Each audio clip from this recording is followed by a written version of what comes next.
साथियों नमस्कार। कृषि कानूनों को लेकर अलग अलग वक्तव्य आते हैं, अलग अलग तरीके से किसान और नेता जो है इसको बयान करते हैं। लेकिन आज एक बात जो हरियाणा के अंदर सबसे ज़्यादा मशहूर है, अभी सुरेश कोच जिसे ज़्यादा समझदार इस किसान कृषि कानूनों के बारे में बताने वाला हरियाणा के अंदर फिलहाल नहीं है।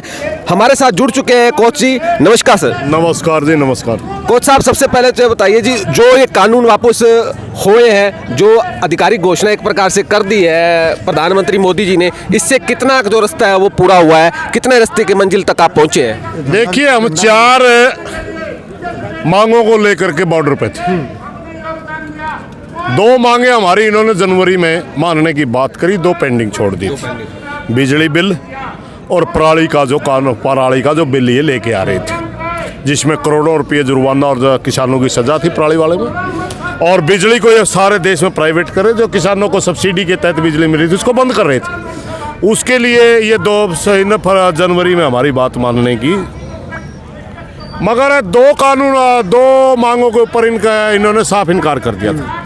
पहली बात कह दिया था कानून रिपील नहीं होगा, MSP के ऊपर गारंटी के हमें नहीं देंगे। अब प्रधानमंत्री का बयान आया है कि मैं 3 कानून रिपील कर लेंगे। किसानों से उनने माफ़ी भी मांगी, वो बढ़िया बात है, अपनी गलती स्वीकार करना बढ़िया बात है। मगर MSP के ऊपर एक शब्द भी उनका ऐसा नहीं है कि जिसके ऊपर किसान संतुष्ट हो, क्योंकि कमेटी की बात करते हैं। हमने हज़ारों कमेटियां देख ली इस देश के अंदर, कमेटियों का क्या रिजल्ट होता है सबको पता है। हम प्रधानमंत्री से एक मांग करते हैं कि 4 मांगों में पहले आपने 2 मानी, अब तीसरी मानी, बार बार क्यों कर रहे हैं? हमने ऐसी कोई मांग नहीं रखी जो मानने योग्य ना हो। अगर आप MSP के ऊपर भी कानूनी जामा पहना देते हैं तो देश का किसान अपने संघर्ष को विजयी समझेगा। दूसरी बार, अब तक तो सिर्फ ज़बानी बात ही हुई है ना। कानून बनाना लोकसभा का काम है। अब 29 से लोकसभा लगेगी, वो कैसा ड्राफ्ट लाते हैं, किस हिसाब से वापस लेते हैं, उसके बाद सोचा जाएगा। उसके बाद संयुक्त मोर्चा मीटिंग में विचारी जाएगी ये बात। हाँ, इतना ज़रूर है, कुछ घमंड नीचे आया है 1 साल के बाद। 700 के लगभग किसानों की शहादत होने के बाद कुछ घमंड नीचे आया है।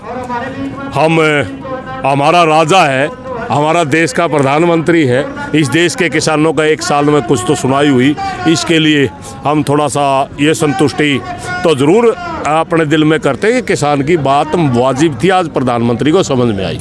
जो बार बार जिस किसान आंदोलन के दौरान जो एक चीज़ देखने में आई थी, जो नेता, जो पक्ष के नेता थे, सत्ता पक्ष के नेता थे, चाहे वो किसी भी पार्टी से संबंध रखते थे, वो बार बार किसानों को कभी कांग्रेसी बताया जा रहा था, कभी खालिस्तानी बताया जा रहा था, कभी पाकिस्तानी बताया जा रहा था, कभी ये आंदोलनकारी नहीं, उनको आंदोलनजीवी भी बताया गया। खुद प्रधानमंत्री मोदी जी ने कहा है। और आज जब उन्होंने इस बात के ऊपर वापसी ली है, ये जो सारे कृषि है जो कानून वापस लिए, तो क्या अब उन्हें वो किसान दिखाई दे गए हैं? ये बीजेपी का पुराना एक हथियार है, किसी भी आदमी को ट्रोल करवाना। इनकी एक बहुत बड़ी IT सेल है। हम जब अपनी मांग रखते थे तो हमारे को गालियां देते थे। 9-10 महीने में हमारे 9-10 नाम इन्होंने लिखाने। पंजाब का किसान आया, उनको खालिस्तानी कह दिया गया, और देश का किसान आया, उसको कहीं वामपंथी कह दिया गया, कहीं कांग्रेसी कह दिया गया, कहीं और विपक्षी कह दिया गया। कभी हमारे को गुंडे कहा गया, कभी मवाली कहा गया, कभी हमारे को आंदोलनजीवी, परजीवी तक कहा गया। तो ये सारे के सारे, मैं नहीं समझता आज इन बातों का जिक्र हमने करना चाहिए। आज उन साथियों का कहाँ मुँह दिखाएंगे? उनका नेता आज हमारे को किसान मानता है, क्या उन्होंने माफ़ी नहीं मांगनी चाहिए? ये देश का किसान है, इसका सम्मान करिए मेरे भाई। इसका पैदा किया हुआ आप अन्न खाते हैं, और एक पूरे देश के किसान को कभी भी सम्मानजनक MSP नहीं मिली। आपको रियायत पर अनाज किसान से लेकर के खाने के लिए ये सरकार दे रही है। कम से कम इसका सम्मान तो करिए, जो इसका पैदा करे वो आप खाते हैं। तो देखिए, ऐसे इस किस्म की टिप्पणी जो है पीछे जा चुकी है, आज उनको सौदी आ जाए वो भी बेहतर है। वही बेहतर है। और जो फिलहाल के जो डीएपी की फिलहाल जो इस बिजाई का मौसम चल रहा है, डीएपी की बड़ी किल्लत हर जगह देखने को मिल रही है, किसान वहाँ उसके लिए भी रास्ते जाम कर रहा है। तो क्या लगता है आपको, डीएपी की क्या कमी वास्तव में है या किसी प्रकार से कोई अव्यवस्था के माहौल की वजह से ये कमी है सारी? देखिए, ये कमी नहीं है, कमी करवाई गई है। इनकी मंशा थी किसानों के धरनों के ऊपर से किसानों की संख्या घटाना, सिर्फ ये मंशा थी कि किसान को डीएपी नहीं मिलेगा, बिजाई के लिए लाइनों में खड़ा रहेगा, किसान अपने तंबू जो लग रहे हैं उनमें घट जाएंगे, अपने धरनों पर ना जाएंगे, अपने टोलों पर नहीं जाएंगे, किसानों की संख्या घट जाएगी। ये किसानों की संख्या घटाने के लिए एक षड्यंत्र था सरकार का, मगर किसान हर उसको फेस करते हुए आगे बढ़ रहा है। हमने आंधियाँ देखी, हमने जीरो टेम्परेचर तापमान देखा, हमने 47-48 पॉइंट देखा, हमने हमारे तंबुओं के नीचे से पानी गोडे गोडे पानी में हमने खड़ा रहना पड़ा। कितनी भी मुश्किलें आई, कितने भी सरकार ने षड्यंत्र रचे, मगर किसान उसके बावजूद अपने आंदोलन को आगे बढ़ाता गया और आज इस देश के प्रधानमंत्री को उसकी बात सुनने पर मजबूर होना पड़ा। तो दर्शकों, ये थे हमारे साथ किसान नेता सुरेश कोथ जी, जो कि बड़े स्पष्ट शब्दों में बता रहे हैं भी अभी तक जो है लड़ाई वो अधूरी है और इस लड़ाई को तभी पूरा समझा जाएगा जब एमएसपी और अन्य जो कानून है, जैसे वो बिजली का और भी कानून, पराली के कानून है, उनको जब तक वापस नहीं लिया जाता तब तक इस लड़ाई को अधूरा माना जाएगा। और प्रधानमंत्री मोदी जी के कथन पर भी अभी भरोसा व्यक्त नहीं कर पा रहे हैं किसान और किसान नेता।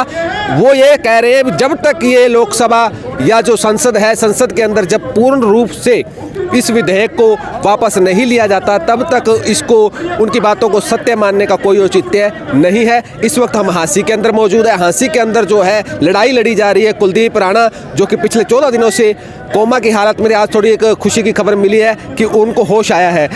एक जाते जाते कोच साहब, यहाँ पे जो भी फिलहाल जो बातचीत चल रही है प्रशासन और किसान नेताओं के बीच में, जो कमेटी बनाई गई है, उसके बारे में अगर हमें कुछ जानकारी आप थोड़ा दे पाएँ तो।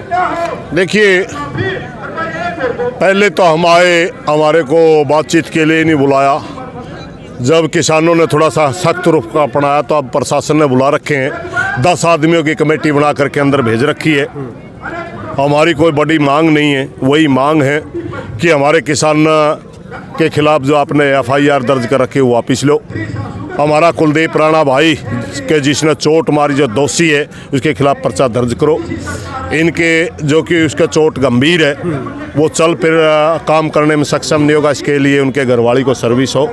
और अभी लड़की ब्याहने वाली होगी, बच्चे भी छोटे हैं, जब तक वो ठीक ना हो उनको कंपनसेशन भी दिया जाए। ये 4 मांगों लेकर के अंदर अभी कमेटी गई हुई है। क्या फैसला होता है, अगर सरकार की कहीं भी शर्म आवे, कड़ी भी थोड़ा बहुत बात उनका ये रहे, ये किसान के लिए कहीं भी दिल में दर्द हो तो कोई बड़ी बात नहीं, मान लेनी चाहिए। तो दर्शकों, इसी के साथ हम इजाज़त लेते हैं। मांग जो है क्या बताया जा रहा है जायज़ है और किसानों के द्वारा बार बार प्रशासन से अपील की जा रही है इसको माना जाए और इस समर्थन को, इस संघर्ष को जो है, जो कुलदीप राणा जी के समर्थन में यहाँ हो रहा है, उसको रोका जाए। तो हमारे साथ जुड़े रहने के लिए आपका बहुत बहुत धन्यवाद।